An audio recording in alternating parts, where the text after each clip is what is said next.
Sorry, one moment. We have a... I'm waiting for someone to give me a thumbs up. Now we have some of the participants are just joining virtually, so we have to make sure that everything is...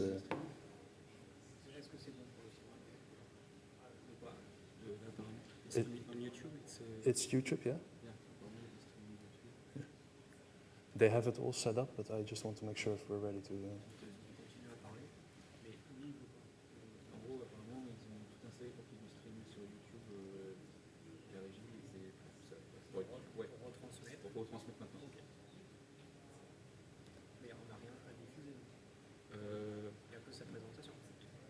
It's only your presentation to show. No, it's also what we see here.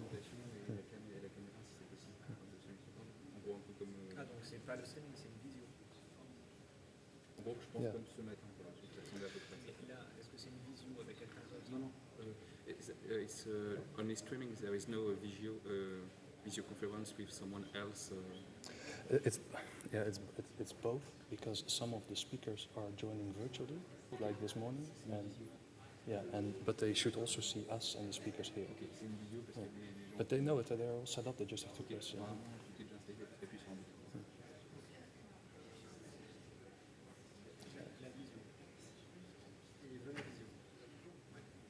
Yeah. You know what? Should I walk upstairs and explain it? On se fait.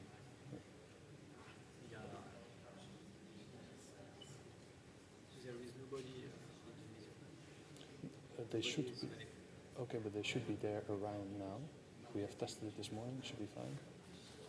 Let me just make sure that they are.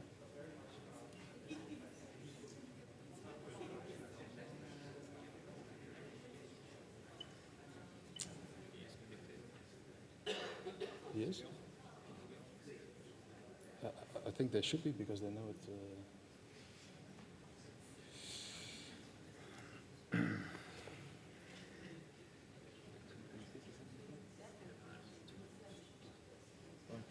There is a woman who is connecting. Yeah, that's correct. And then the other one will probably join very soon. But they realized that first there will be a speaker here, and they should also be the Yes. YouTube people should be seeing her as well, and me and Sebastian. Okay. So if they can give me a signal when they start the stream, then I can just start the session. Okay. Because I don't know when we're live or not. You know, like.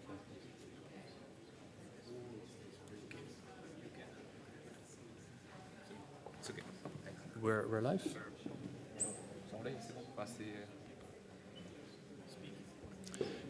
Good afternoon. Are we live?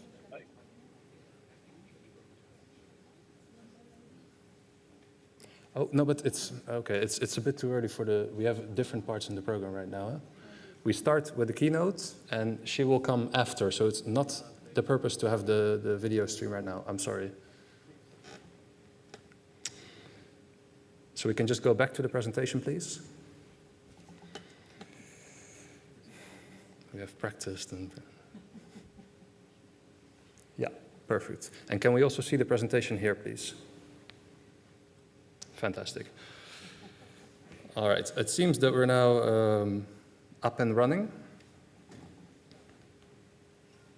Yeah, so good afternoon, everyone. My name is Geert Asselbergs. I am the coordinator of the EU STEM Coalition.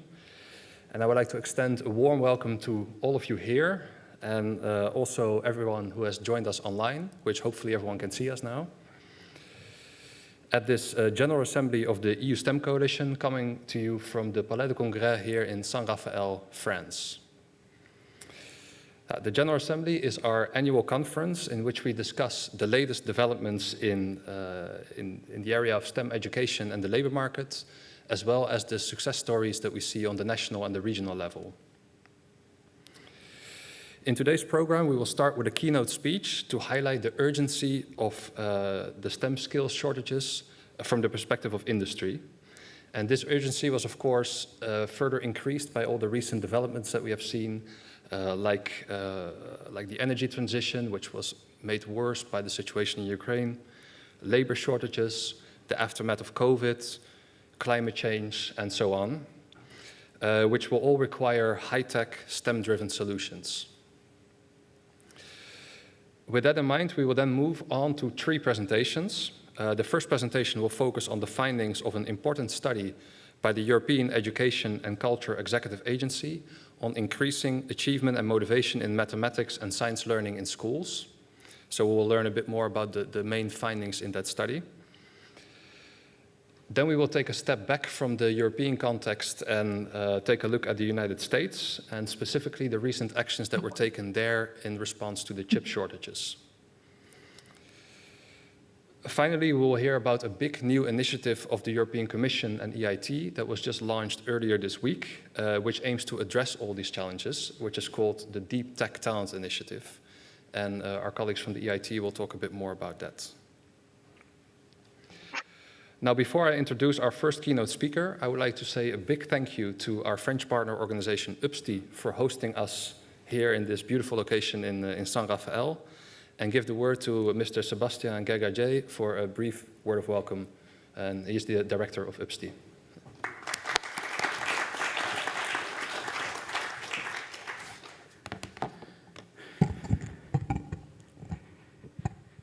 Dear Mrs. Françoise Chambard, dear Agville Schulmeister, dear Mr. James Brown, dear Mr. Martin Kern, dear Gert, dear colleagues, dear friends, welcome to San Rafael.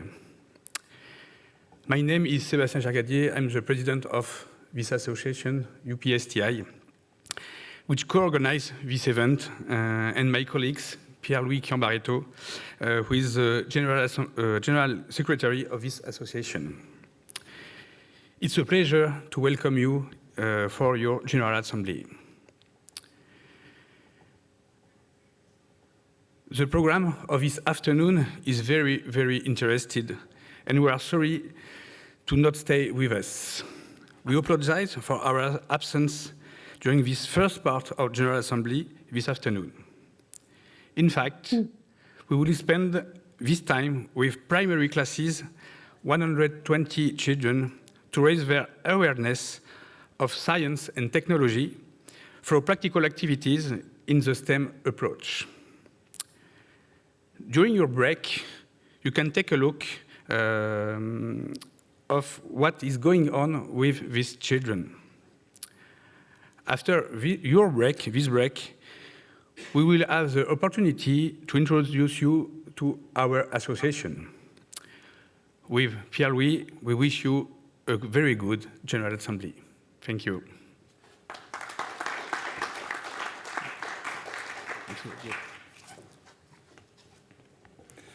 Thank you, Mr. Gagagé. With that said, I would like to give a warm welcome to our first keynote speaker of today, Mrs. Françoise Chambard, who is the chairwoman and co-founder of Melexis, and also the chairwoman of the Flemish STEM platform in Belgium. Welcome, Mrs. Chambard.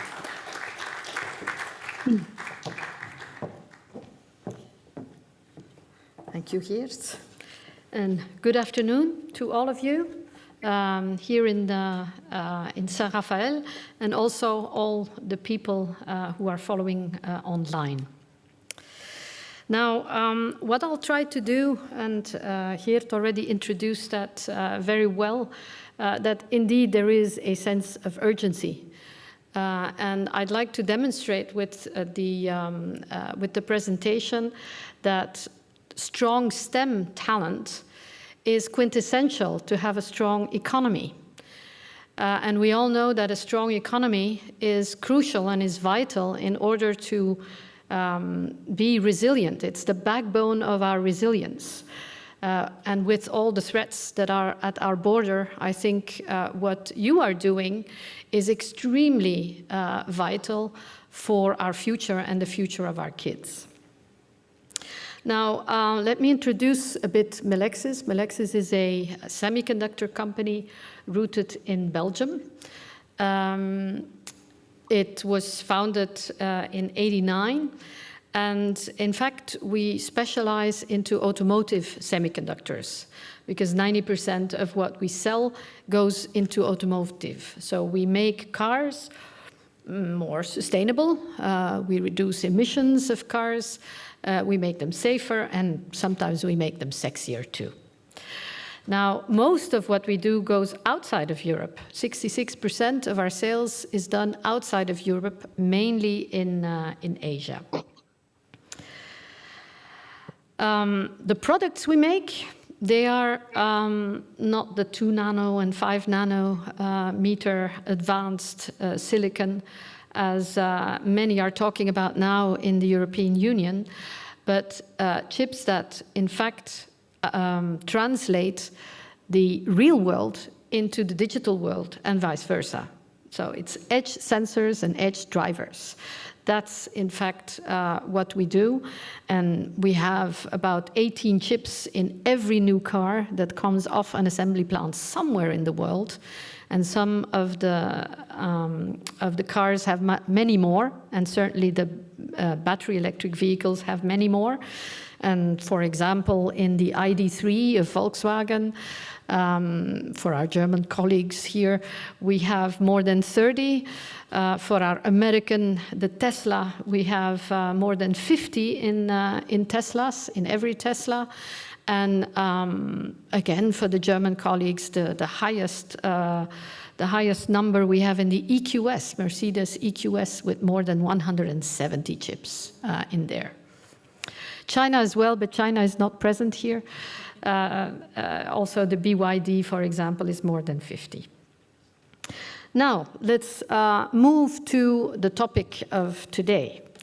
And I'd like to make a bit of a SWOT analysis, so strengths, weaknesses, opportunities, and threats of the European context.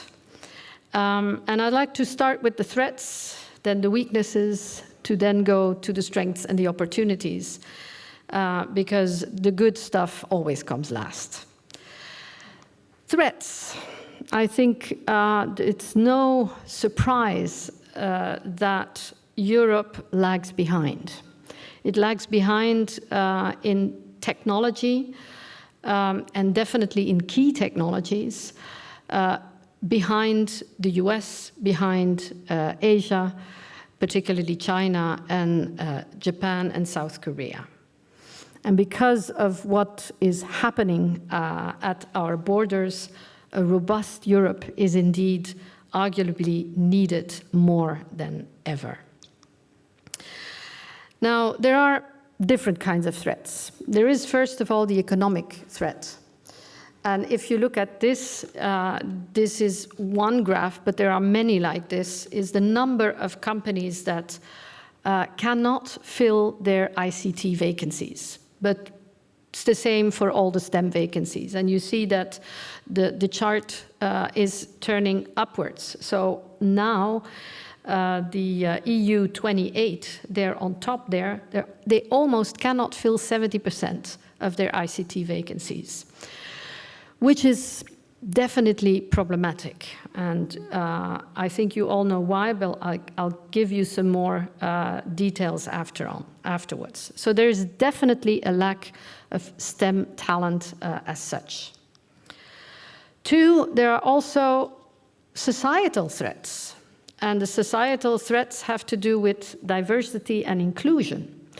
We are living in a data society. But if your data is corrupted, or if your data is only half true, which mostly it is, and a good book to read on this one and to open your eyes is Invisible Women, Exposing Data Bias in a World Designed for Men, because you'll be extremely surprised of all the nice examples that Criado Perez is giving. And just one thing is, why do you think that, or when do you think symphonic orchestras, to go outside of STEM, symphonic orchestras now are, or when did they start getting more diverse? Question mark. Anyone has an idea? Yes? When I started doing a blind Oh, you read the book. Exactly. Because behind a screen, you cannot see if it's a lady or a gentleman. You cannot see if the musician is old or young or ugly or beautiful. No, it's just the music that decides for it. And great, but many, many other examples in that book. Now, knowing that AI will definitely have a very big impact in our world and in the future, I think it's important that we take care of not having data bias, or that we fight against it. And the best way is, in fact, to also make sure that your developer community is as diverse as it is possible. Because if we don't, then if AI will start making some decisions for us, not all of the decisions, but some decisions, it could be that from a world that is today, in Europe at least, it's one of the strengths of Europe, that we're pretty inclusive, that it will turn around and that AI, without having a clear view on data bias, that it will exacerbate inequality and social injustice on a global scale. Now let's turn to the weaknesses.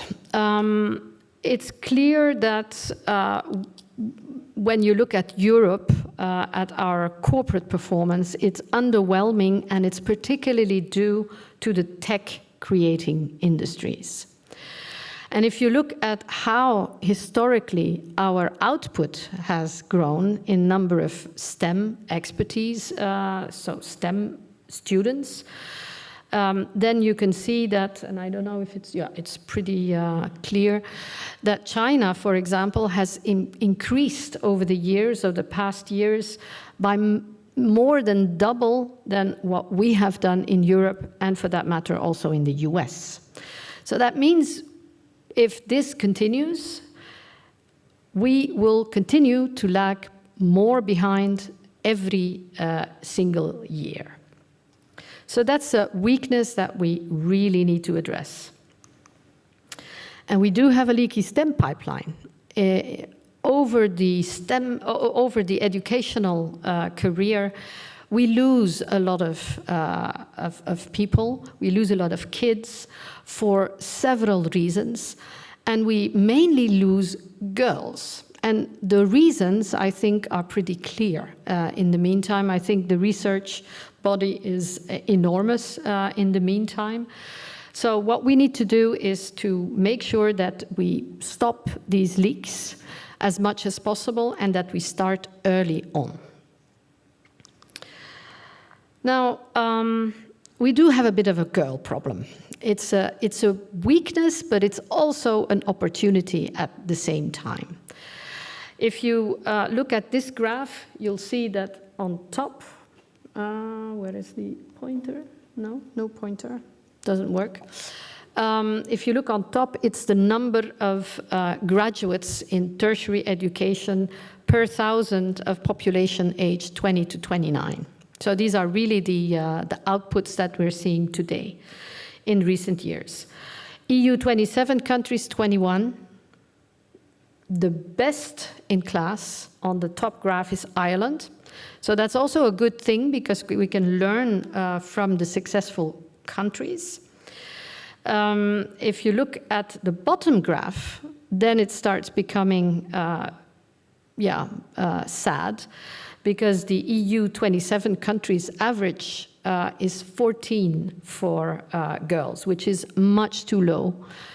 It should be much more than that. And I think we should double the top graph, and we should probably triple the bottom graph. But boys and girls need different approaches, and we know that too. Now, I could talk about this for ages, but I've only got 20 minutes here. So we can talk about that definitely later. But I think we also have a boys' problem. And I think we might have one because I have not found any figures, and I'm talking of the experience that we have in Flanders, which could be very different in other countries. That is that if you look at early leavers from education, these are mostly boys, and these are mostly boys from less favorable environments. But this is also, and it's good that that graph is going down. However, I think there is still a way to go. And if you see that we may leave 10% of our kids lingering somewhere and they never can catch up anymore in their later life, then it's really something we should not let happen in Europe at this moment in time. Now, Europe also has strengths, and the strengths are pretty much related to our high-quality education. I think we should be proud of that. We should be proud of our welfare state, but without a good economy, a welfare state is hardly tenable. We should also be proud, if you look at the graph here, we should be proud about the fact that our sustainability metrics and our inclusion metrics are really good. It's the blue dot. US is mostly behind us, and in some cases, in 2 cases, China is a bit further than us. But here we talk about stuff like social progress, social mobility, life expectancy, life satisfaction. And I think this is something to cherish and to keep going. Europe has also a strong SME based economy. And we're extremely good at automotive, for example. We're also apparently very good at luxury goods. And we have some sockets of excellence in the chemical industry, in the pharma and life sciences industry. So it's not that we are without strengths, but STEM talent is also needed in order to keep those strengths at level and not to let ourselves be taken over by the US or China, but keep up the pace. The opportunity is also there. If you look at this OECD study, it tells us that a highly skilled STEM worker brings 3 to 4 times more productivity gain than a highly skilled non-STEM worker. It goes without saying that also the vocational level, so not only the academic, but also the vocational level, and for me, high skilled is not only academic. I want to point that out because high skilled is equally vocational. It's different, but it's equally needed, and it's also high skilled. So this is an opportunity for educational institutions to work together with companies. And I'm very glad also to hear when I discussed over lunch with some people that you see that this is happening in our countries. But we need to move the needle. And if you remember the slide with how much does the output grow every year, it's definitely absolutely insufficient. Let me go a bit soft here now. I think we need to go for a moonshot. We should be totally unreasonably ambitious in what we do. My personal moonshot is, before I go away from this world, which is still about 40 years because I want to live to 100, before I leave this world, I would like to see and have contributed actively to a gender balance in all STEM areas. And I think what this group should do as EU STEM Coalition is our moonshot should be an all-inclusive world where technology is at the service of people, where we use it for caring for not only people but also places and planet, the 3 PPPs. It's about social cohesion. It's about partnership and solidarity that need to reign. But it also is very clear that a good cognition, so good education and good cognition, is a harbinger of tolerance. And it goes against polarization of our society. If your kid, or even not the youngster, but if somebody can't read graphs, can't understand the language that is used when your government or whoever talks to you, then some parties can take advantage of that and polarize. So it is incredibly important to have a very good base STEM literacy. And of course, if you go for strengthening STEM literacy from early on, then of course it increases the chances also of those youngsters going for a STEM-heavy educational career. So let's go for the moonshot. What can we do? I think it boils down mostly to three areas of action. It's addressing the unconscious bias we have. It's showcasing inspiring role models, inspiring examples of people in the first place, but also of actions. And it's also about enhancing interdisciplinary STEM literacy and teaching it in a real-life context. I'm very glad that the next speaker, the Eurydice study, is indeed extremely interesting because it proves that fact very, very clearly. Now, oops, there we go.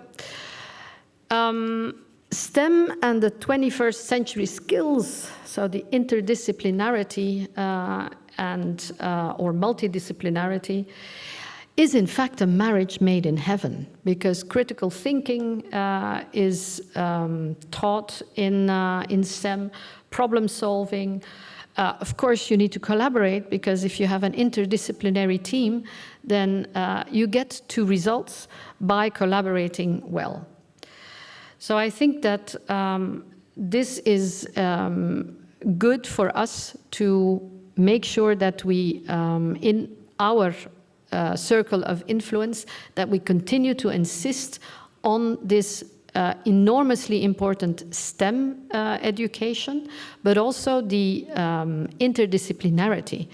Sometimes we talk about science and maths, but we forget the T and the E, the technology and the engineering. But interdisciplinary thinking and doing is important to enhance the literacy of the STEM literacy of everyone.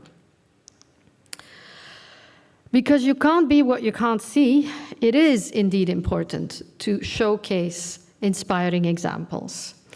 And one of the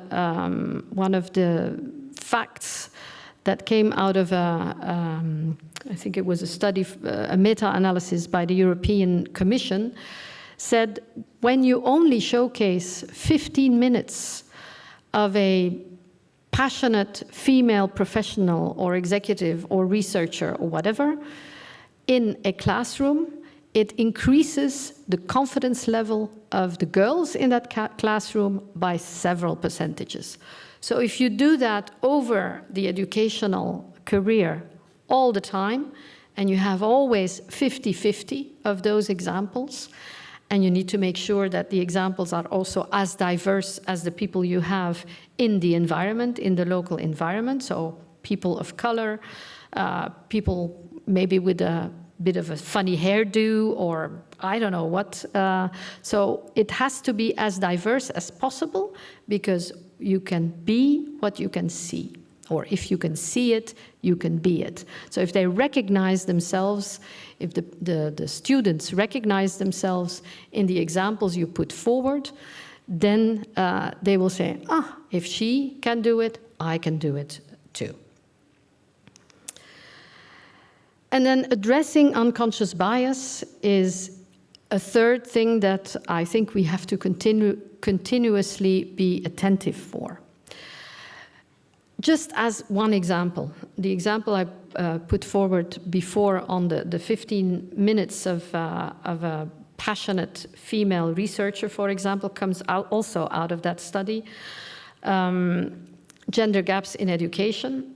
There is a lot of evidence there. There's a lot of learnings and best practices from the whole world. It's not only from Europe. But one of those unconscious biases is teachers can be very pro-boy biased. And that can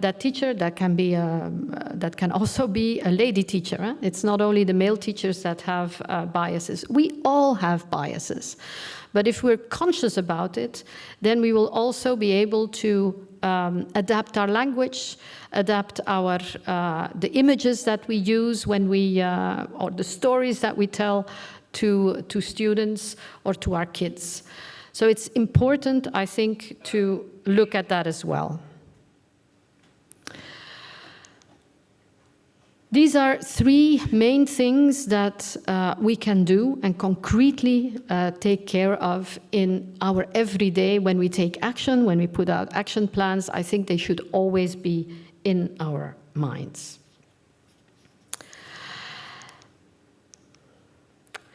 Now, Geert told you that he asked me because there is a lot going on in the European Union, of course, but if you look at this 2022 State of the Union address by our president, then a lot of things that she mentioned, Next Generation EU, European Green Deal, Fit for 55, etc., and last but not least, also the European Chips Act, all these initiatives need STEM talent.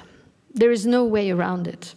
And as said, the lack of STEM talents is already very big, and the historical growth is not good enough.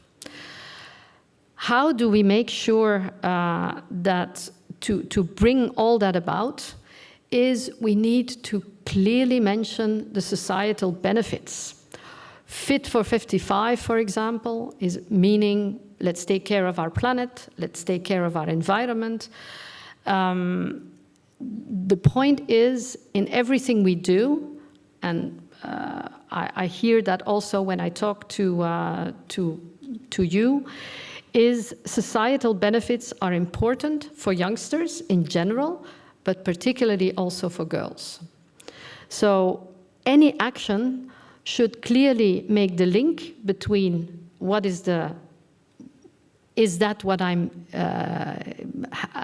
learning important and is it useful, but for what is it useful in real life, and how do I help the planet, how do I help people with what I'm seeing.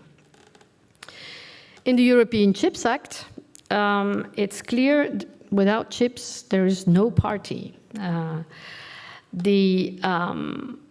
One of the links that I could make is a professor that is a good friend of mine. She's working in chips design in Belgium, and she said, you know, when you go to the doctors, then you know what the doctor does. It's clear for everyone. But the doctor uses equipment, and that equipment is made by engineers, by technicians, but these people are not seen by the patient. So they are far away from what happens. But then if you look at what chips, what integrated circuits, semiconductors are needed in order to put into those equipments, and you hardly see these engineers or these technicians. They are much, much further away from the patient. So that means we need to bring those elements together and explain the whole value chain behind it in order to stimulate youngsters to go for champagne. Now, the skills in the semiconductor, we have in the semiconductor industry, in fact, the same problems as most of the industries have. But one thing is definitely also clear from our industry is that the skills requirements are really changing. Just as an example, when you look at the different generations of semiconductor factories, to the left is maybe the 90s. In the middle, it's maybe the past 2 decades. But what we are looking at today is more and more robotization, automation in also our factories. Now, this is the same in almost every tech industry. And the Pact for Skills on Microelectronics wants to make that, or wants to address all these challenges. And we have 3 deliverables, and it would be great to be able to talk to some of you also this afternoon on how you could make, how could you contribute. It's in fact 3 deliverables: a university, a European-wide university network, where we look at what are the particular skills for the semiconductor industries, what have the universities and university colleges to offer in that area, and how can we make sure that we put them together in a network and offer them to the youngsters, and also for upskilling and reskilling of grown-ups. The image campaign is the second deliverable. But in the 2 deliverables, we will always take into account DEI, which stands there as a 3rd deliverable. We will always integrate in any action we do. How can we integrate and how can we be inclusive in the language that we use, in the images that we use, and in the stories that we put forward? So the Pact for Skills on Microelectronics is under the hood of SEMI, which is the European Federation of Semiconductor Companies. And I'm part also of the executive board there. So if you have any questions on this, or if there would be interest, just let me know. I think I'm done, but I wouldn't be a tech entrepreneur if I wouldn't have just one more thing to say. Yes, I think we can be crazy, but if we're not crazy and unreasonably ambitious, we will not change the world, as Steve Jobs said clearly. And you know, may the STEMinist force be with us, and let's go for it. Let's go for that moonshot. Thank you very much.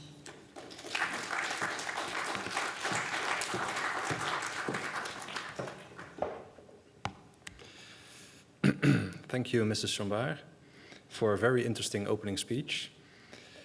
As we just heard, sufficient availability of STEM-skilled people is crucial for Europe's future economic competitiveness and resilience, and that in a sense Europe is also falling behind on the rest of the world here. You also covered the societal challenges caused by the way that, for example, data is being used by humans but also by AI. And things like the underrepresentation of girls that is caused by unconscious biases, for example, by teachers in the classroom.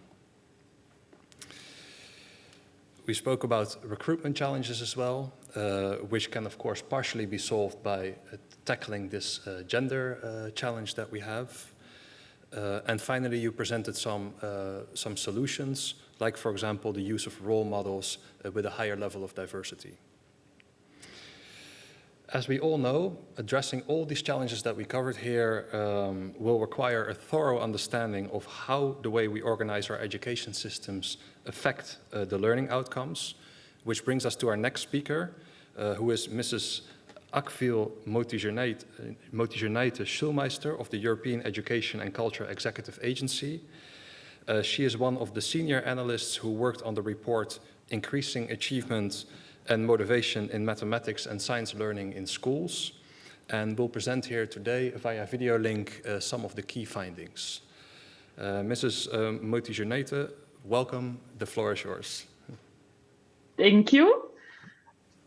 Hope you hear me. Yes, we hear you very well. Okay, so all set. Thank you very much for the introduction, and sorry for my difficult name. I'm Lithuanian, married to Austrian, living in Brussels, doing research on Europe. So this is the small background. Now I would like to start with sharing my screen, if I may.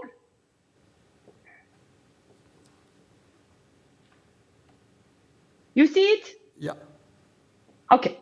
So this is the first slide that now we don't need anymore. I start directly now with the first image that I wanted to show to you. I'm very grateful with the lovely images of the previous speaker. This really inspires. And I wanted to show you one image that actually speaks a lot to my heart. This is the image of excitement, of fun, of feeling of power, of nature, of the power of science. I'm sure some of you have tried a similar rotor ride in your lives. For me, I still remember the first time, the feeling I tried, the fear and the awe and these forces of nature on my body enacted. But today here, I want to say one more aspect about it. This rotor ride, or any time I see this in an amusement park, it always reminds me of my physics teacher.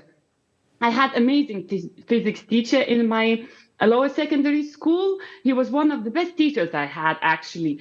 And he often used examples, very clear examples from the world around us. And I still remember today that in one of the lessons, he gave us to calculate something based on the rotor ride example. And this was really a fun activity that most of us kids in the class have already experienced and enjoyed. And I actually remember the eyes lit up. The eyes lit up with excitement. So in my presentation today, I would like to focus on how to make students interested, how to make their lives lit up.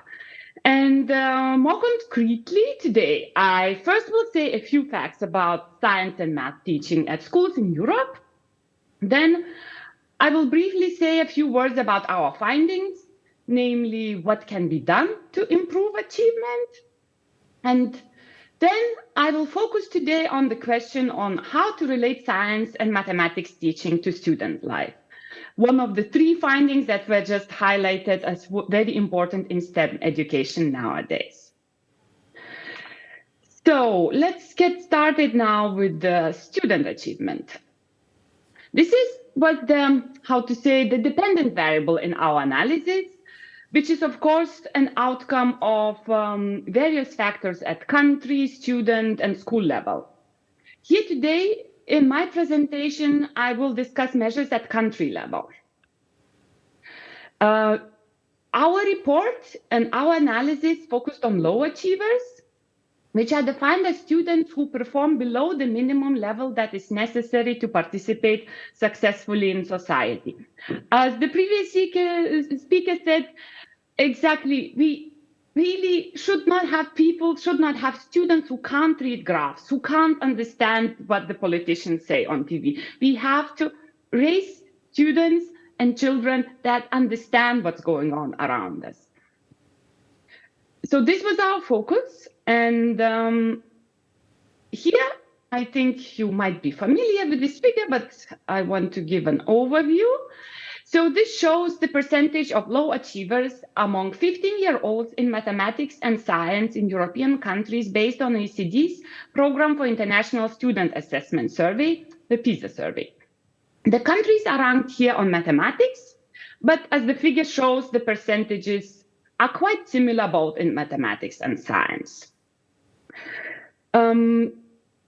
So the figure shows here that percentage of underachieving students, so those who cannot read graphs, varies from 10% to 60% in European countries. The differences are huge. So it's clear that there is a chance to learn from each other and to see what those countries that succeed in achieving basic levels of numeracy and literacy do different than those countries that don't. So this was sort of our direction of inquiry. So just to say that you see another thing in the graph, which is the 15% line, which is the EU target. EU already for a long time is trying to reduce the level of low achieving students in reading, mathematics, and science for below 15%. So far, this has been now moved from 2020 to 2030. And let's aim high and let's hope that this will be achieved with the help of discussions in such conferences as this, and then, of course, the actions that translate in real world. Here, I just want to highlight, since you are in France now, on a lovely location in the south of France, I wanted to highlight the situation of the country that most of the participants are in. So France is around the middle, a bit to the lower side, meaning the better achieving side, and the proportion of children that rank below minimum numeracy and the scientific literacy is approximately 21% in mathematics and science. Before I continue, the last note here, I show PISA results for 15-year-olds, but we covered also the primary education, and there will be some information on that. Just important to remember that the proportion of low achieving students very highly correlates across education levels. So the proportion in primary education, whether it's measured by national tests or TIMSS or anything else, highly correlates with PISA or other or TIMSS later on at age 8.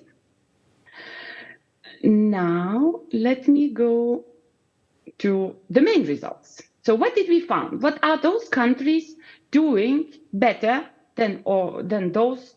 What are those countries that have lower proportion of low achieving students do better than those who do not?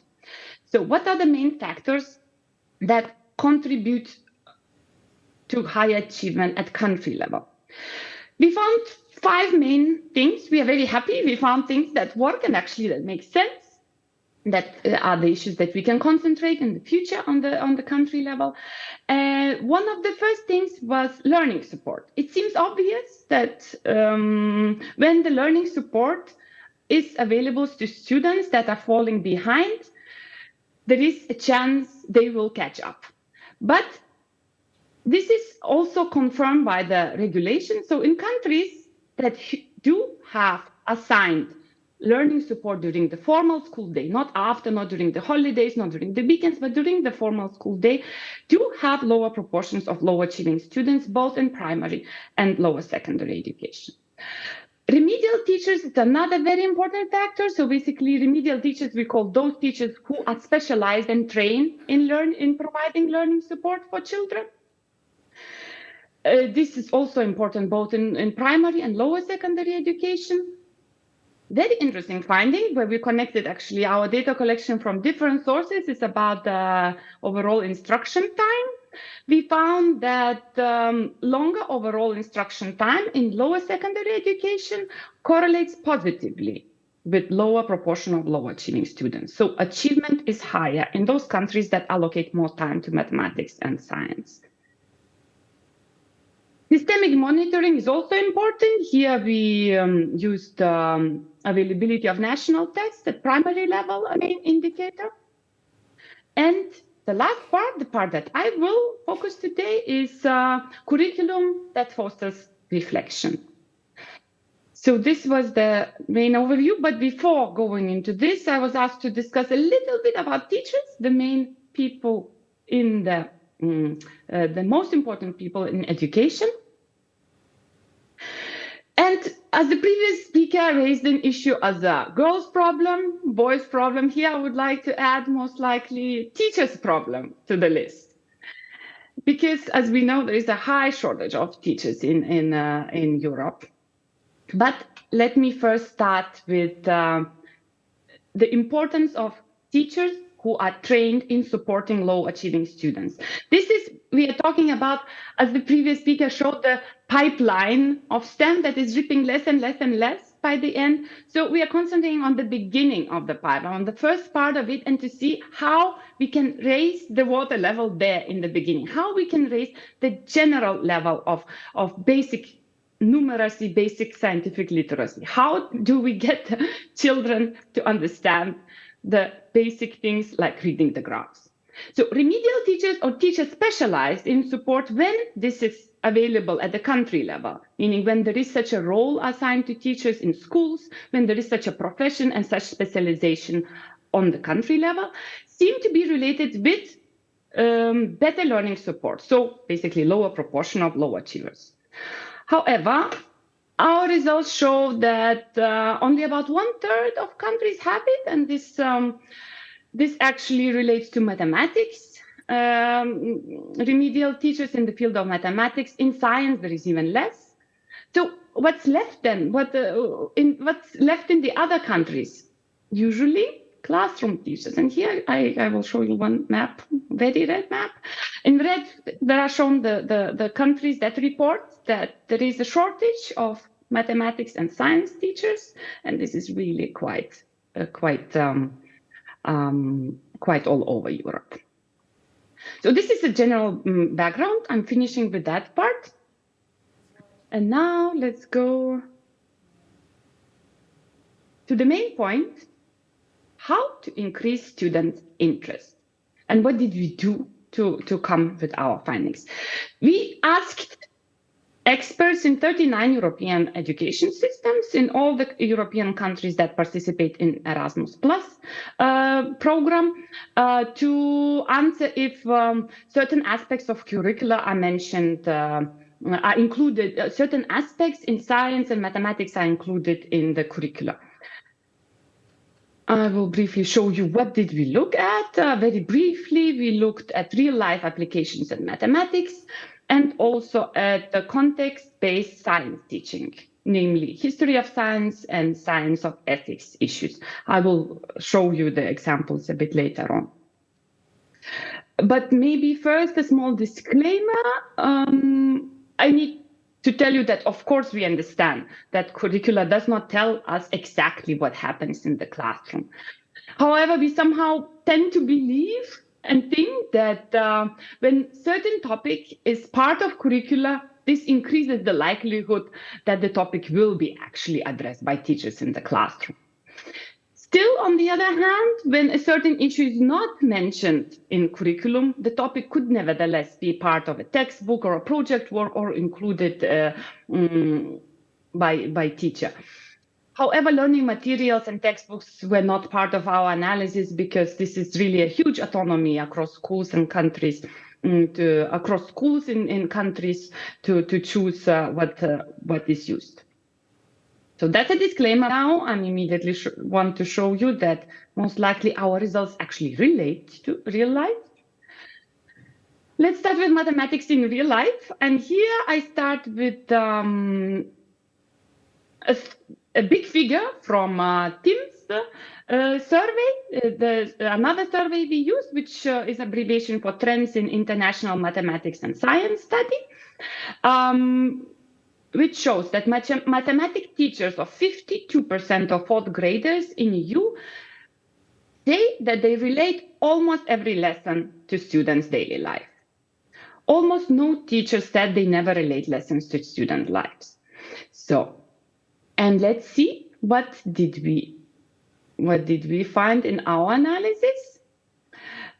We explored quite a few different contexts when we asked about applications of mathematics in curriculum, and real-life applications of mathematics in curriculum, sorry. The first example was related to money problem solving. This refers to simple calculations and measurement involving money for computing total cost changes, unit prices or percentages.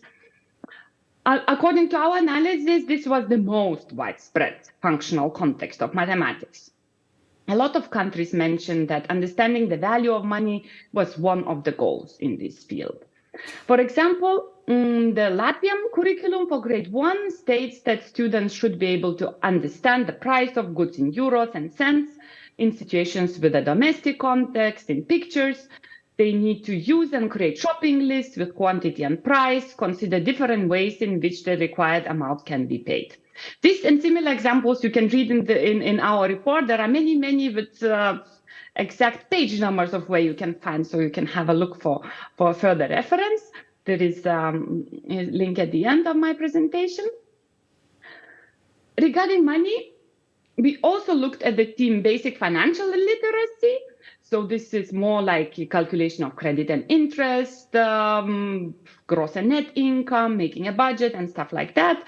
These tasks may be considered like a next level of difficulty and were more present in all the grades.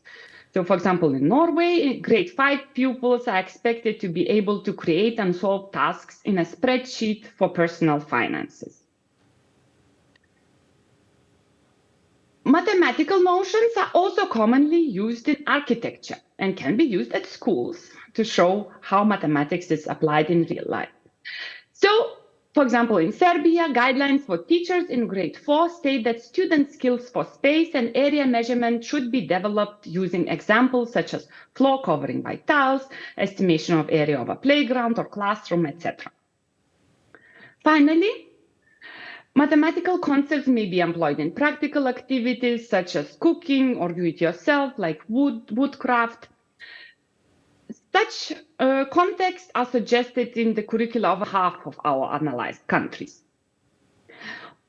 Of course, baking a cake at school might be a nice activity, but takes a lot of time. However, solving math problems using examples from recipes can be done at school. And for example, in lower secondary, Estonian curriculum expects students to create menus for an event, calculate food costs, and know how to compile a budget for an event. Here now, I want to quickly show the overview of our results. I know this is a bit of a big graph, but wanted to show a bit inside of our methodology. We looked at grades 1 to 4 and grades 5 to 8. Partly to align with the TIMSS study, but partly to have like 4 plus 4, the first for 8 grades at school. We also made a distinction between whether a certain topic was mentioned in mathematics or in other subjects, because, well, this might be part of some other curricula, but still discuss the same issue. So, for example, mathematics in cooking or do-it-yourself activities is often discussed in the fields of technology and crafts, while basic financial literacy is often part of entrepreneurship education or economics in all the grades.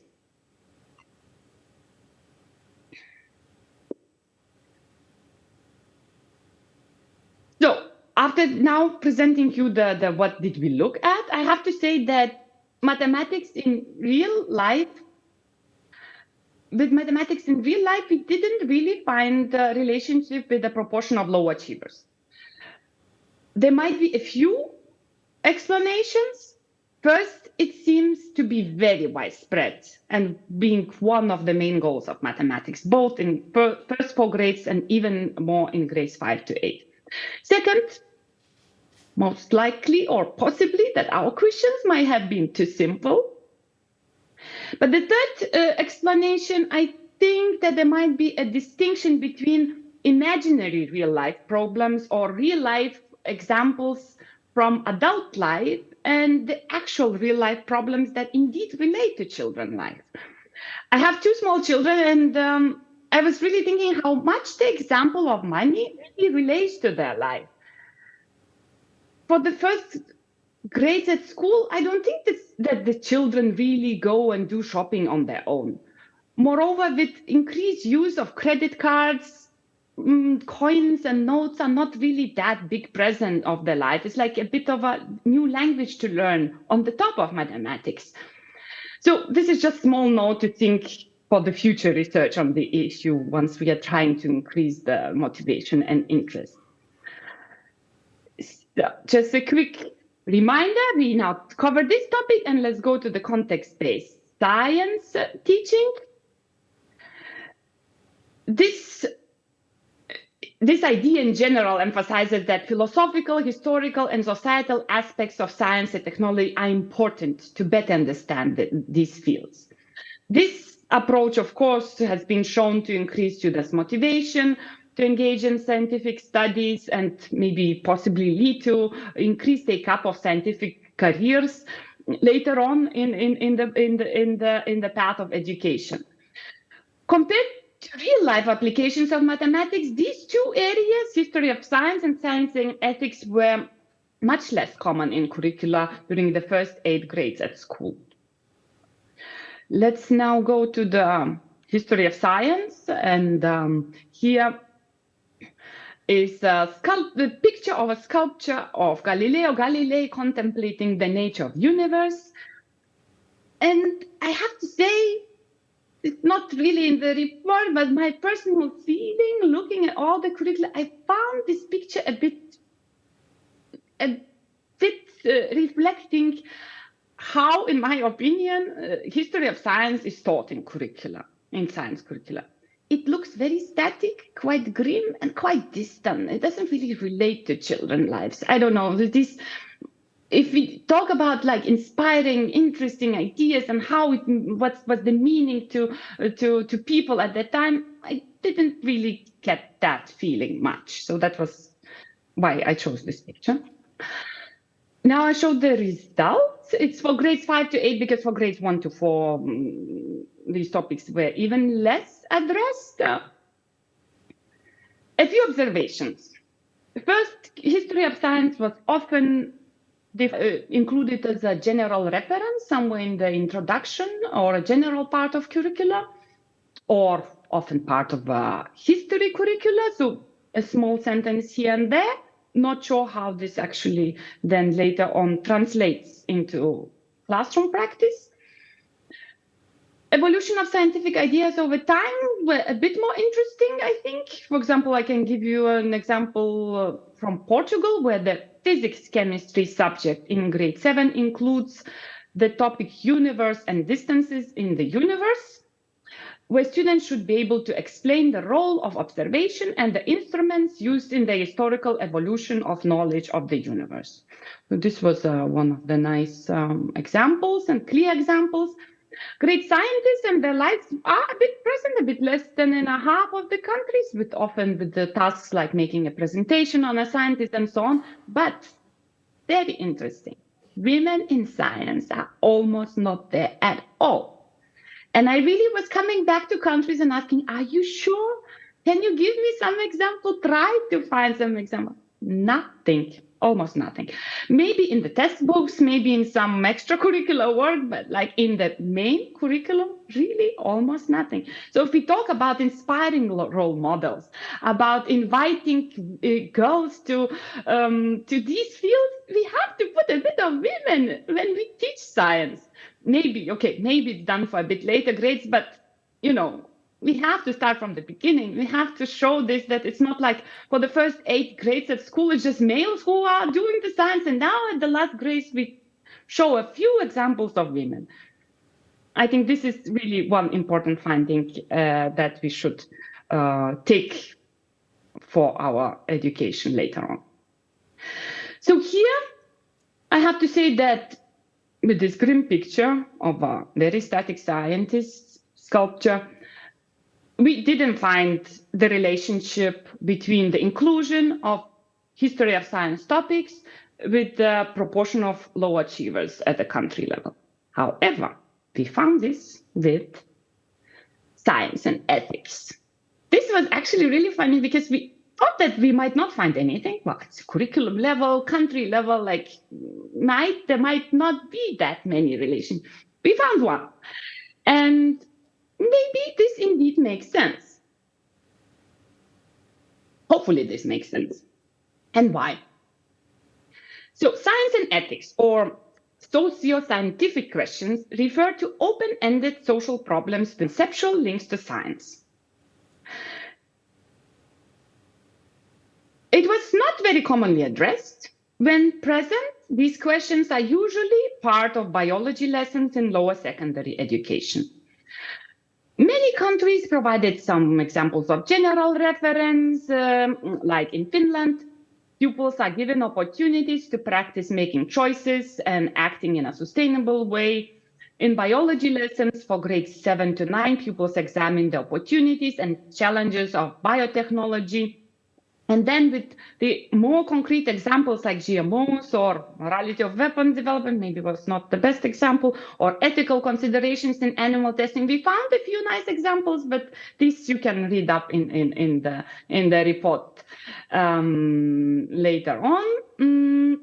Now, if I show you how this looks on the map, this looks actually better, because a lot of big countries, large countries, include these questions. But still, if we count the number of countries, this was in less than half addressed, but covers quite much of European population. But how did we show the relationship? Now, in a very simplistic terms, I know you are many scientists there who can understand very complex issues, but here I showed very simple.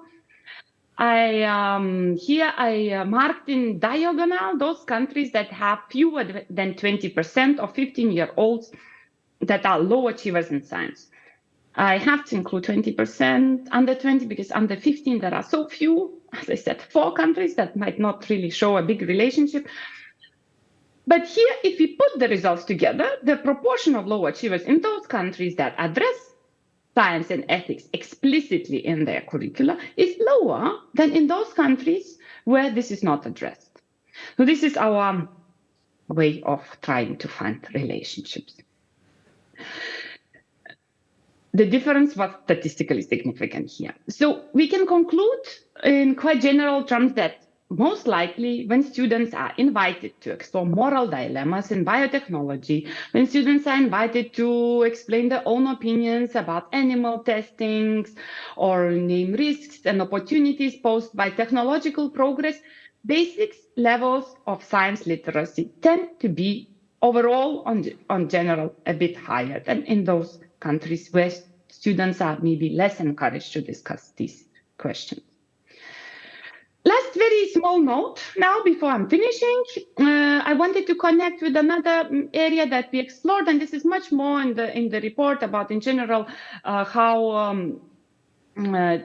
digital learned outcomes are integrated in mathematics and science curricula. But I wanted just to say that one important point maybe to look at is also digital literacy in science curricula. If we live now in the society that is very much accessing information through digital. Well, like me today, I'm online presenting from home. So a lot of stuff is online nowadays. And with increasing amount of misinformation and even spread of anti-science movements, it is essential that our children learn to navigate this. So in addition to sort of a general digital literacy goals and inclusion in curricula, we looked at whether it's part of science curricula. So because children also need to learn how to find scientific content online, what sources to use, how to use many sources, how to find which sources are reliable, and how to verify the information. For meaningful discussions on science and ethics issues, of meaningful understanding of social scientific issues, we need the children learn how to navigate this. So at least our results show that 2/3 of countries currently in Europe have at least some mention of this in the curricula. So this looks quite reassuring. For example, in Spain, a learning standard for physics and chemistry in grade 8 includes identify the main characteristics linked to reliability and objectivity of the existing information flow on the internet and other digital media. But that's exactly what we were looking for. That's a very nice statement. With this now, I'm coming to the conclusion. And we started with one element, with one fun ride on a rotor ride. And now I hope that you have a bit bigger picture, a bit bigger understanding of what fun can be had in science and math. And I hope I got some sparkle in some eyes. Although, yeah, unfortunately, I cannot see you presenting from far away from my home. So what can we say as a few conclusions? Unfortunately, we have this deal with the basic fact that many children in Europe do not reach basic numeracy and scientific literacy. And we have not enough teachers, not enough good teachers, and not enough support teachers. This is the field that really should be addressed somehow. But we can try certain things. For example, we can try to relate to real life, but talking about real life to the real life, not imaginary problems from adult life, but real life as much as it can get for children to really feel the usefulness and the need of mathematics. And it seems to be very important to engage students to reflect, to ask the questions, not only what and when and what was done, but like, what does it mean to me? What does it mean to us? And to engage them. And yeah, let's not forget that there should be a bit of women in science shown in the curriculum as well. So thank you. Thank you for the attention. Thank you for this opportunity. Here's the link to connect the links to connect to our organization, and the thank you to all the people who worked for this report. This was really a big cooperation across Europe. Here now, with this, I give the floor back to you. Thank you, Mrs. Motijanati. For presenting the results, which definitely have implications for the work of the national STEM platforms as well, especially if we think about, for example, providing more context to the curriculum. For those who are interested to learn more, we will also share the link to the report, to the full report in the meeting documents and on our EU STEM Coalition website. That brings us to the next presentation of today, for which we will step back from the European context for a minute and look at the United States. And for that, I would like to give the word to Mr. James Brown, who is the Executive Director of the STEM Education Coalition in Washington, D.C. Mr. Brown, welcome. The floor is yours.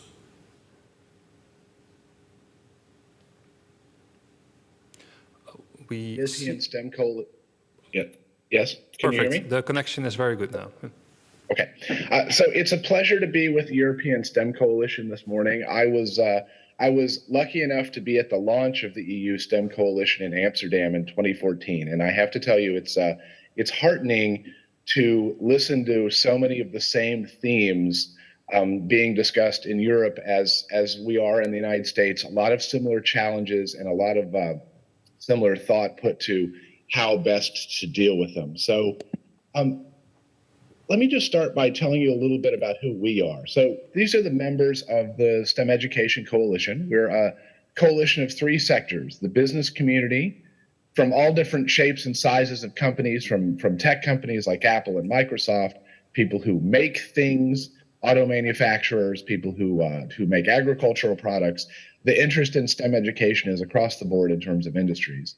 The second part of our membership are the education community. So the science teachers and the math teacher organizations, other disciplines that teach in education, as well as groups like the After School Alliance that deal with out-of-school programs that have a focus on STEM. And then we have all of the professional organizations, so the chemists, the engineers, the different disciplines in the STEM fields, as well as organizations like the National Society of Hispanic Professional Engineers and the National Society of Black Engineers, which represent communities that are marginalized in the STEM fields. And what holds us together is a goal of trying to influence policies in the United States for the advancement of science, technology, engineering, and math education. So we spend our time working with Congress, with the presidential administration, with state governments, trying to influence policies that lead to improvement of outcomes in STEM education. So this is what our radar screen looks like right now in the fall of 2022. I'm going to talk about each of these topics, but there's a very clear sense of the recognition that we're not doing very well in education and that the pandemic exacerbated trends that were already underway and have made many of the outcomes that we care about in STEM education, falling instead of rising. And that is reversing many years of small but modest continued gains. This is also coupled with widespread workforce shortages. And I'll talk a little bit more about the nature of those. They're obviously linked. And this is coming at a time when the economic outlook is also very mixed. Inflation is really changing the economy in the United States and affecting many of the outcomes that are related to STEM education. And against this backdrop, we've seen pretty big legislative actions in the last 2 years. If you've followed the recovery process in the United States, you've probably seen that we've passed enormous relief packages, fiscal stimulus. I was heartened to hear there's a CHIPS conversation in Europe that's parallel to ours. We passed a bill called the CHIPS Act to deal with semiconductor manufacturing that has a number of important STEM components to it. I'll talk about that. And then just wrapping up, talking about the nature of our challenges as STEM advocates.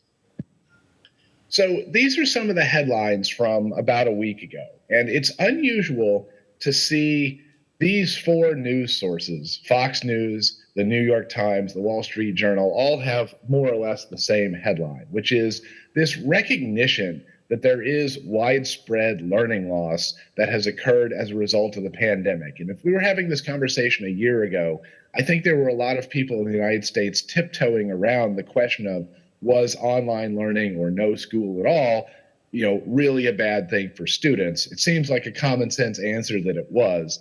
But the United States, and this is, I think, a contrast with most of Europe, we spent a lot longer without schools learning in person, and I think have very much suffered for it.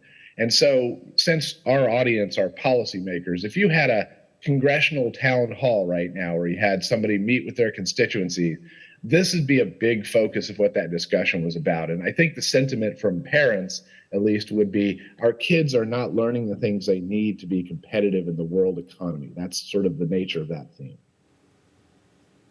The other headline, if you will, is this somewhat ironic labor shortage, in the sense that the unemployment in the United States is at a almost historic low now. It's below 4% again. We're back to pre-pandemic unemployment levels.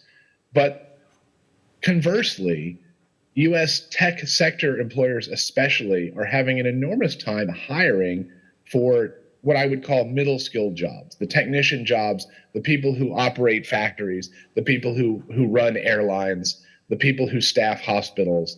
The middle skilled jobs are the essence of the shortage of labor right now. And it's also ironic that you will see headlines now.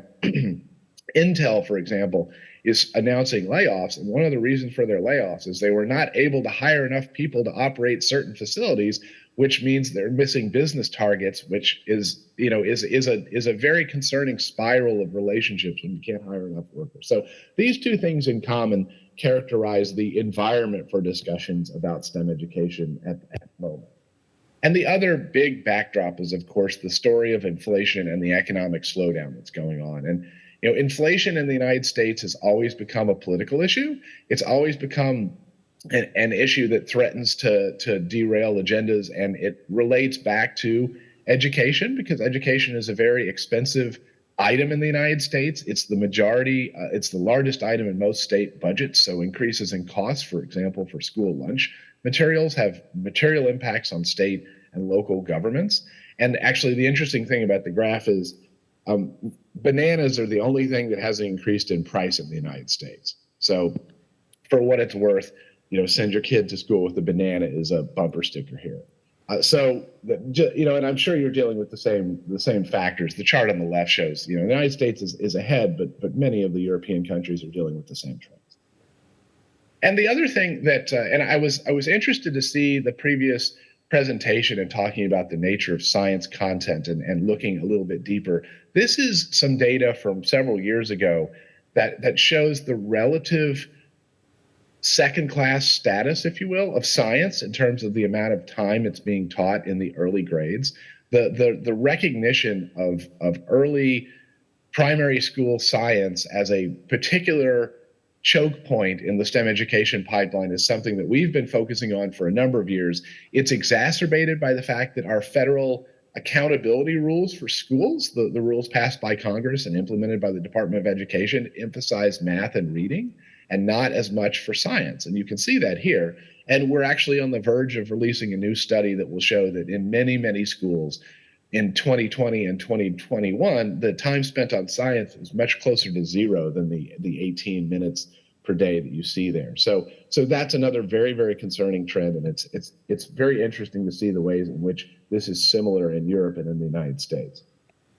So as I sit here, this was the timestamp from yesterday. The United States policy environment is all about the election. One of the factors at work here is we expect there to be at least some changes in the makeup of Congress. And I won't dwell on this too long, but to say one of the factors that you may well see as a headline out of our election is the fact that the who do you trust question on education may have changed. So there's actually lots of polling out there, especially from Democratic polling organizations, to say the Democratic Party in the United States has lost its advantage on education, which, as you can see, goes back over 20 years. And so, again, the education backdrop in the United States, it's always a political issue to some degree, but you may see some serious shifts in the way in which education is perceived that help to address some of these trends. So a little bit about how we talk about STEM education in the United States. So if you ask a person on the street, as one would say, what do you think about science, technology, engineering, and math? They hear the term STEM and they usually think about science. But when they talk about it, they will say things like, I am a science person, or more likely, I'm not a science person. I'm not a math person. I'm not an engineer. I don't know about those areas. They see it as a form of identification. And if you talk to somebody who is an engineer, it's a big part of their identity. And that divide sort of characterizes the difficulty in talking about this issue with policymakers, because many policymakers themselves have these same identity issues where they don't see themselves as a scientist. So they have a different view of how one deals with those issues from a policy standpoint. The other part of this is, if you talk to employers about STEM, you will see they consider STEM to be on a spectrum of skills. And most employers will say every person in our company has some degree of STEM skills. That's part of their makeup. So you see a bifurcation of public opinion versus how companies and employers see the STEM skill set that always characterizes how we look at this issue from a policy standpoint. The second thing you'll see is, the traditional image in American media of scientists is as the crazy scientist, as the nerd. Those images are changing, but they're also changing fairly slowly. And there's some regression in that front. The only area where you really see substantial change in imagery is in space. And part of the reason you see that is we now have a commercial space industry where billionaires are launching themselves into space, and that's also inserting itself into the image of who is a scientist or who is an astronaut, who occupies some of these jobs. But again, public perception is these are the images that kids tend to see in cartoons, for example. And then lastly, one of the aspects to public perception, and it was hinted on by both of the previous speakers to a great degree, was the fact that most students see the STEM workforce as old white males. And these images of short ties and short sleeve dress shirts are pretty commonplace if you look at kids and ask them their views on science, technology, engineering, and math. That's something that I think we still face. In fact, I noted the two speakers ago talking about the fact that these kind of biases are also held by teachers, and they tend to be generational as well. So one of the things that new state-of-the-art teacher preparation programs are doing is trying to push back on some of these unconscious biases and perceptions. So last thing I'll say, and this was also something that I think is echoed across the productivity spectrum and others in the EU, is that no matter how you show the data, and a lot of times I would put a slide on here that was like 15 years out of date just to make the point, no matter how you slice the data, people with a STEM degree or a STEM job classification tend to do much better in the general economy. And this number, this divide between the average salary for a STEM worker versus a non-STEM occupation has widened in the last 4 years. So 5 years ago, those numbers were more like $80,000 for STEM workers and $49,000 for non-STEM workers. So that divide is very much rising. And the other part of this is, although it doesn't make a very good bumper sticker, the negative metrics for STEM are also better. So, for example, when there are downturns in the economy, unemployment is lower for STEM workers than it is for non-STEM workers, for example, and the likelihood of losing your job is lower for a STEM worker. So however you dice it, this is something that I think is still the strongest argument in terms of why we need more people in these professions.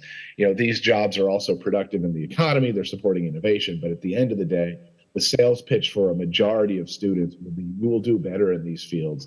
And that's a strong, strong reason we need to keep repeating. So I talked about earlier the passage of a piece of legislation that may be of interest. So the United States has dealt with so-called competitiveness legislation about 4 or 5 times in the last 20 years.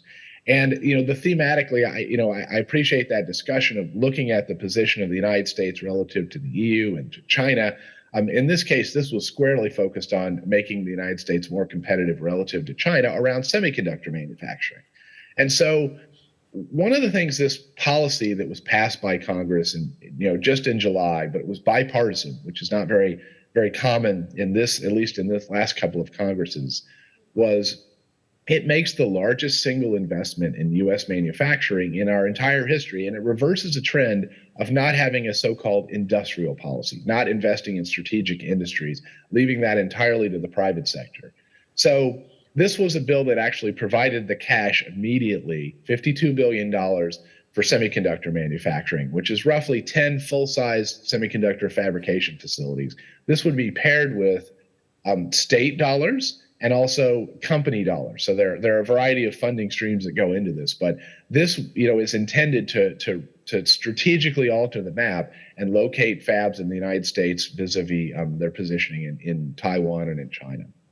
The other thing it does, and it doesn't spend these $240 billion, but it authorizes a massive expansion of science and technology agencies in the United States. So the National Science Foundation, the Department of Commerce, the national laboratories, things of that kind are going to see an enormous boost in funding over the next several years. It also establishes something called regional innovation hubs, which are intended to be roughly a dozen incubator models where you will identify strategic industries, such as, for example, agriculture in the state of Indiana. One of the sponsors of the bill is the senator there on the top left, Todd Young of Indiana. And one of the ideas behind this would be to support strategic development of local industries and on a regional basis, with the idea of offering incentives to bring companies from other places to the United States. So a very aggressive example of industrial policy in the United States, which is a very big shift. It's also going to establish what's called a technology directorate at the National Science Foundation, which is another shift in policy from supporting individual investigator-driven research to trying to scale up and invest at a much larger scale in both educational outcomes and in science and technology efforts. So think of large commercialization centers, and think of efforts in the STEM education arena, for example, where there are more than a dozen new programs in this bill with about $10 billion in funding attached to them, of taking a robotics program and making sure every district in a given state has it, for example, instead of just the districts that can fund it themselves. So that's the idea behind this enormous investment in science and technology. It's so large that it's created a Me Too issue, if you will, of other industries wanting similar packages of support. The other piece of legislation that has big implications for education in the United States, and perhaps not all to the positive, is the American Rescue Plan Act, which was one of President Biden's signature initiatives early in his term. Another massive piece of fiscal stimulus, ostensibly and largely designed around supporting COVID needs, but it had a huge support of state governments and of education. And basically it totaled roughly $180 billion invested in education in the United States. And to give you an idea, that's roughly three or 4 years worth of federal support for education in 1 year.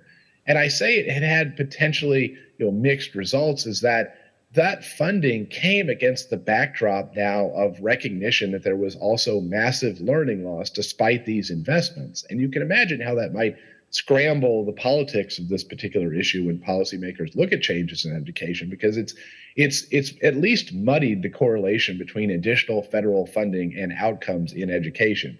I suppose one can make the argument that without those investments, the outcomes would be worse. But again, that's not a very good political bumper sticker going into an election. So in conclusion, one of the things that we focus on as STEM advocates is trying to make sure these big innovation laws do in fact get stood up in ways that realize their potential. And so we spend a lot of our time making sure that funding in years 2, 3, and 4 materialize for new education initiatives, making sure that policymakers in Congress and in state legislatures are aware of these things so that state governments can take advantage of them as well.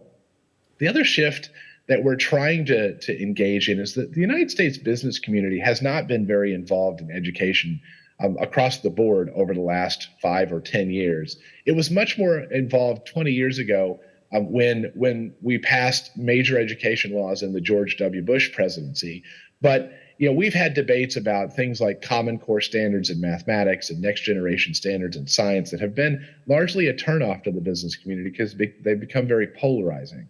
And I think one of the things you're starting to see is this recognition that they can't hire people for their jobs, so therefore they want to engage in policy, to a much larger degree than they have in the past.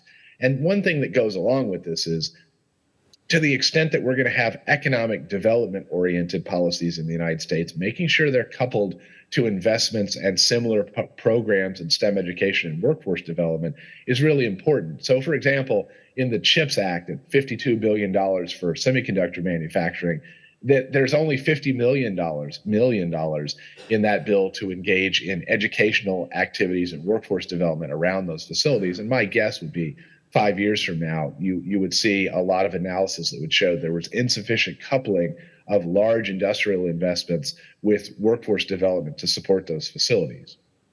And then, one of the other challenges here is obviously trying to right the balance between math, reading, and science in terms of priorities. We have traditionally emphasized math and reading because those are the skills that are most in need in the early grades in our poorest schools.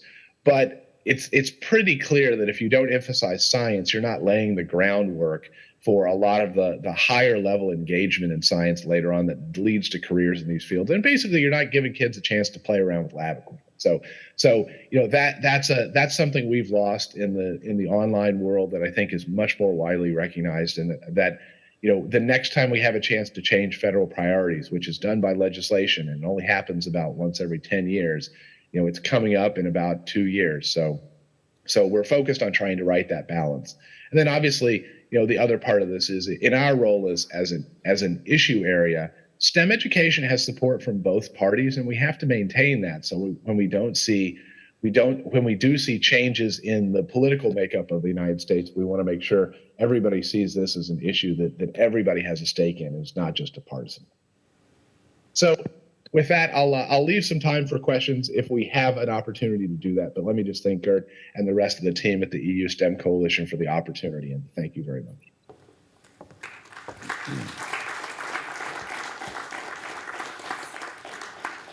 Thank you, Mr. Brown, for this very interesting presentation. Unfortunately, we will not have time for a Q&A back and forth, but I just want to highlight a few points from what you just presented.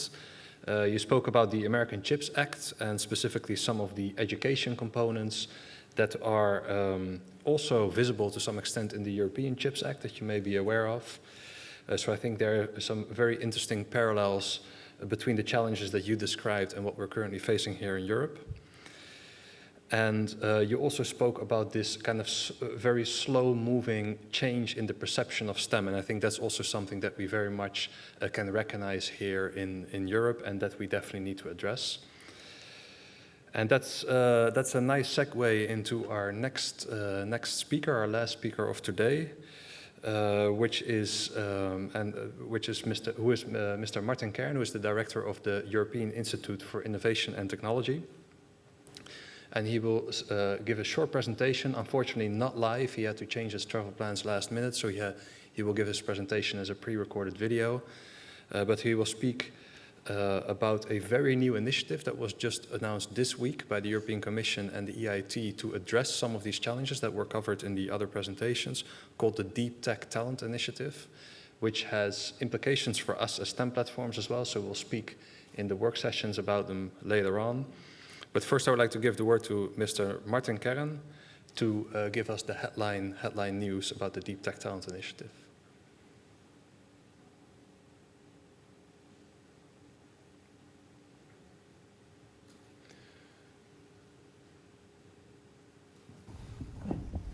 Greetings from the European Institute of Innovation and Technology.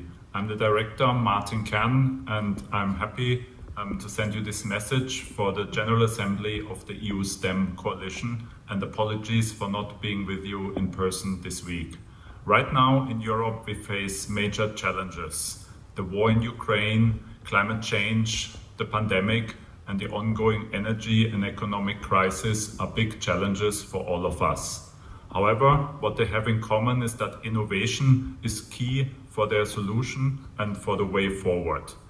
This is why the European Commission announced the new European Innovation Agenda in July, and the EIT has earlier this week launched a new scheme, the Deep Tech Talent Initiative. With this Deep Tech Talent Initiative, we want to make a difference because we believe that technologies, and in particular technologies in deep tech areas, are key to building the solutions for the major societal challenges that we face in Europe right now. Deep tech is rooted in cutting-edge science, research, technology and engineering.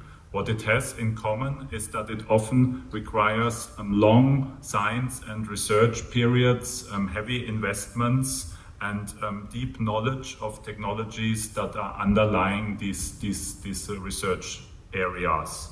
We're speaking about artificial intelligence, machine learning, manufacturing, biotechnology, blockchain, robotics, photonics. Those technologies in itself can contribute to the solutions that we need in Europe, but in particular combining them often leads to the innovations and commercializations that is part of solutions for societal challenges. So deep tech innovations are indispensable for Europe. And in order to have more deep tech innovations in Europe, we need more skilled people, talents that can apply them, that are knowledgeable, and that can turn those technologies into solutions as needed. At the European Institute of Innovation and Technology, as part of the Deep Tech Talent Initiative, we want to train and skill 1 million people in the next 3 years. That is a high level of ambition, but the type of challenges we face in Europe right now do need that type of ambition to take us forward and for Europe to remain competitive.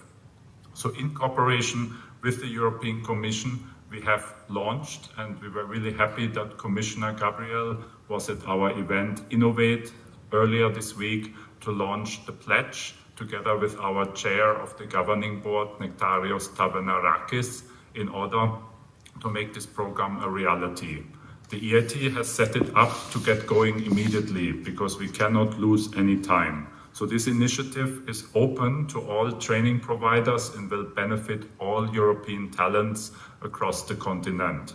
That includes school pupils, university students, professionals, entrepreneurs, and all levels of businesses, tech industry, startups, and employees at those companies. The Deep Tech Talent Initiative will also have a particular focus on supporting women to develop deep tech skills and provide incentives for them to participate in skill programs, in schools, in universities, and in companies. In particular, we also want to have very prominent participation of this program in countries and regions with lower innovation capacity. This will not only boost women entrepreneurship, but will also strengthen and diversify Europe's ability to innovate. The European Union needs more talent in the deep tech fields and has to maintain like that a leading position in emerging and high growth sectors, such as semiconductors, aerospace, or even quantum computing. So also new technologies that are emerging and that in the future can bring us solutions for challenges that we face already today. We believe that those technologies that exist very often are already available to solve the challenges that we have. But we must scale them up and we must apply them more widely in commercial applications. And this is where the European Institute of Innovation and Technology is very well placed to take up this challenge, because we already have set up in the last years Europe's largest innovation ecosystem. We now have 9 knowledge and innovation communities that tackle the big societal challenges and more than 3,400 partners working together across 70 hubs. We are the only initiative of innovation in Europe that is on the ground in all the member states. So we have a strong platform to build upon.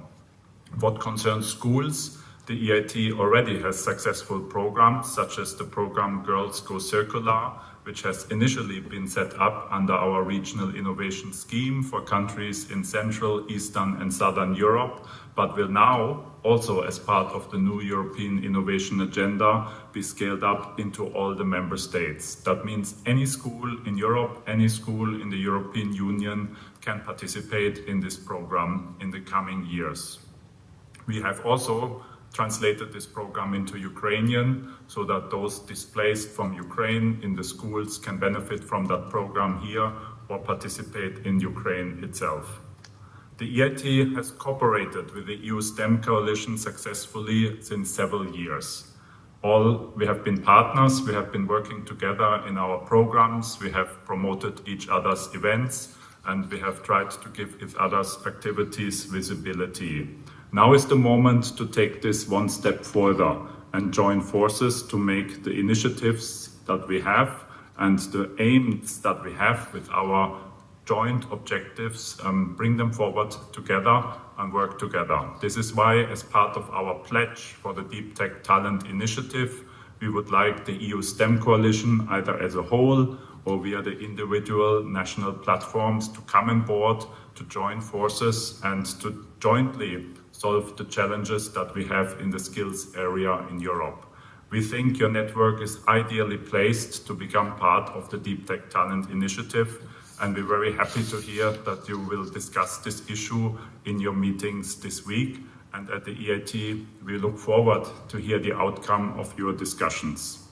We invite all European stakeholders, not just the EU STEM Coalition, but all stakeholders from education, education providers, training providers, employees, businesses, business associations, financing partners, and also public stakeholders in the member states to think about joining the Deep Tech Talent Initiative, because only through a wide cooperation across Europe then can we solve the challenges that we have, and we can reach the type of ambition to have much more students, much more school kids, much more women in STEM, but also in deep tech talent area. I look forward to hear from you. Please contact us at the EIT if you want to be part of the initiative. Myself and my colleagues are available for that, and our website is up and running since Tuesday, the www.eitdeeptechtalent.eu. Have a great assembly. Thank you, Mr. Kern. More info, as already mentioned, can be found on the brand new Deep Tech Talent Initiative website, and we will share the link to that also in the meeting documents. And we will, of course, cover this new initiative in our work sessions later on. So that brings us to the end of the first part of our program.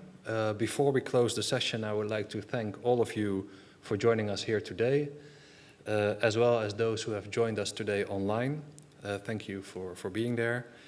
If you'd like to see back any of the presentations or learn more about the topics that we discussed, you'll find all of them very soon in the meeting report on the EU STEM Coalition website. So thank you for being with us, and we're looking forward to seeing you again at the next meeting.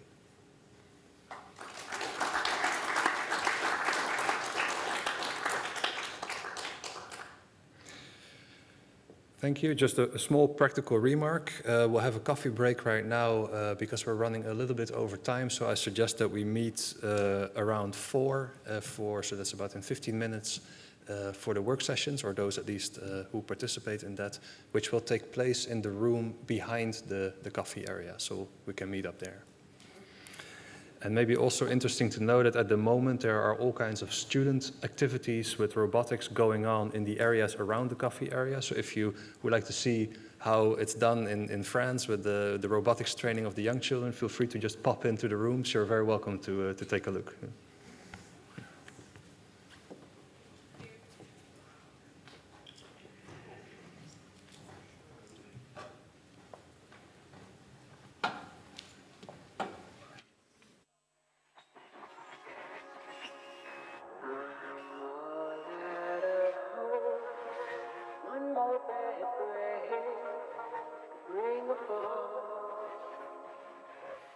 When I'm far from home, don't call me on the phone to tell me you're alone.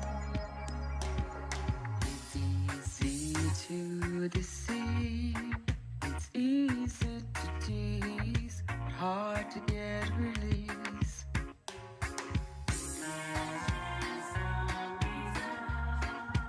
Eyes without a face, ooh, eyes without a face, eyes without a face, got no